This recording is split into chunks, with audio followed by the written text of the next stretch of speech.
إن الحمد لله والصلاة والسلام على رسول الله أما بعد. Dear believers, one of the most trying times of my life was when I fell ill. And I remember it like it was yesterday. I had this pounding headache that lasted all day long. I had a fever that was over 100 degrees. Not to mention, when I ate and I swallowed, it almost felt like I was swallowing nails. And all day I was tired, I was fatigued. And all of this, why? Because of a little pebble-shaped tooth in the back of my mouth. My wisdom tooth decided to grow in crooked. And it caused destruction throughout my whole body. And laying there sick and in pain, I couldn't help but to think how everything in our body is connected with each other. How one little ailment in the back of my mouth could cause pain throughout my whole body. And subhanAllah, that is because every single component of your body is important. And the pain lets one part of the body know that the other part of the body needs help. It needs assistance. That's why it was beautiful for our Nabi sallallahu alaihi wasallam in his wisdom to compare our ummah to a body. Rasulullah sallallahu alaihi wasallam, he said the believers in their mutual kindness, compassion, and sympathy are just like one body. When one limb suffers, the whole body responds with sleeplessness and fever. MashaAllah. And dear believers, I stand in front of you today to tell you that one part of our body needs assistance. One part of our body needs aid. One part of our body is being neglected, and that is our rebirth brothers and sisters. And we know that neglect is a form of oppression. To have some individuals that are guaranteed, that are owed something that they're not getting, is oppressive. And we learn about these aspects, especially looking at the seerah of Rasulullah sallallahu alaihi wasallam, how he treated the converts to Islam like they were supposed to be treated. Like every single one of them was essential, was important, was needed. Why? Because Allah subhanahu wa ta'ala chose them to be a part of this ummah. And we have to have that same dedication. Just like when Bilal, radiallahu anhu, when he was getting persecuted, when he was getting humiliated through the town. And Abu Bakr Siddiq, radiallahu anhu, when he found out what was happening, what did he do? Immediately, he went to aid Bilal radiallahu anhu. And he asked his master, Umayyah, how much for this slave? How much I'm going to buy his freedom? In Umayyah, he set the price high for Abu Bakr Siddiq radiallahu anhu. And Abu Bakr Siddiq didn't hesitate to pay the price for him. And Umayyah started to laugh at Abu Bakr. And he said, oh, Abu Bakr, I would have sold him for so much less. And that's when Abu Bakr looked at him and laughed also and said, I would have purchased them for so much more. Why? Because this individual was important. This individual was essential to the ummah, to be a part, to be a member. And this was before he stood on the Kaaba and called the adhan.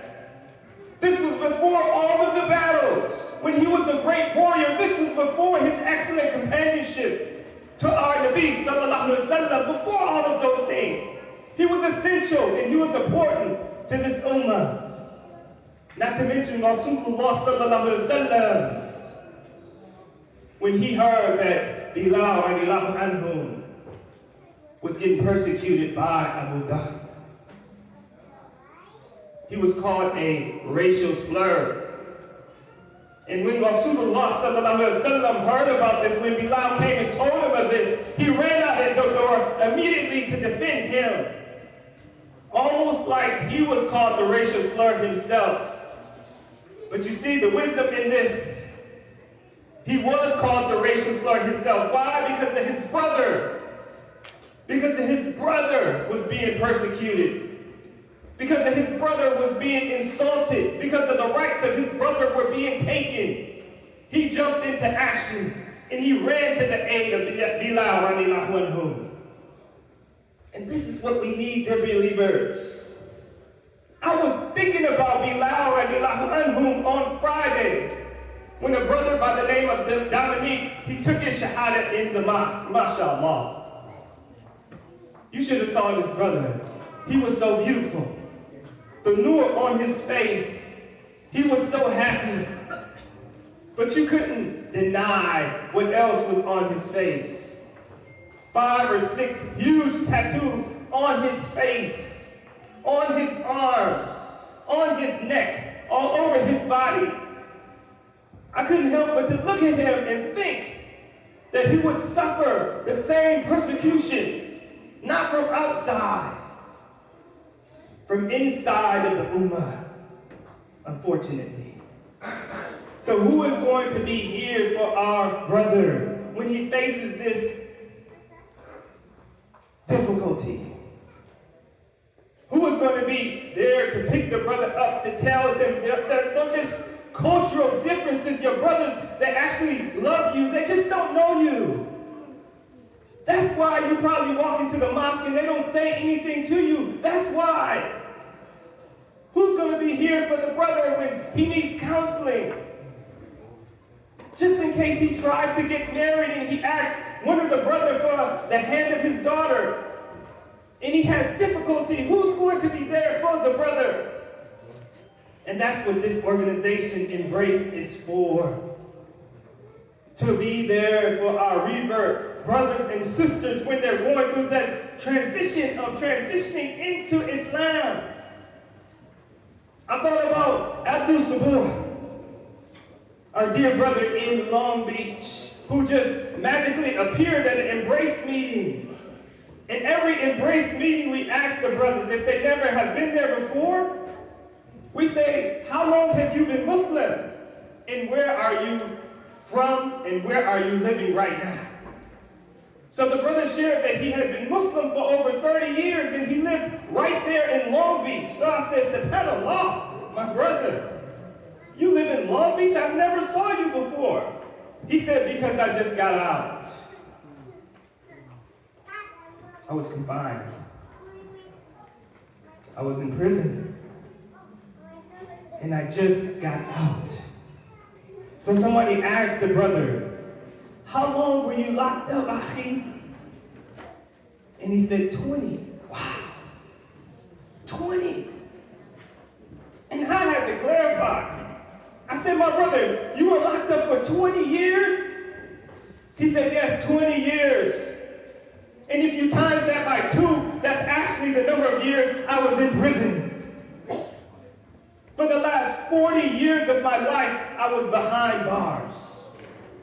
And I just got out.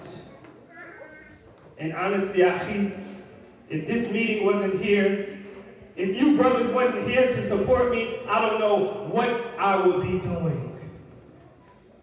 This is the work to believers.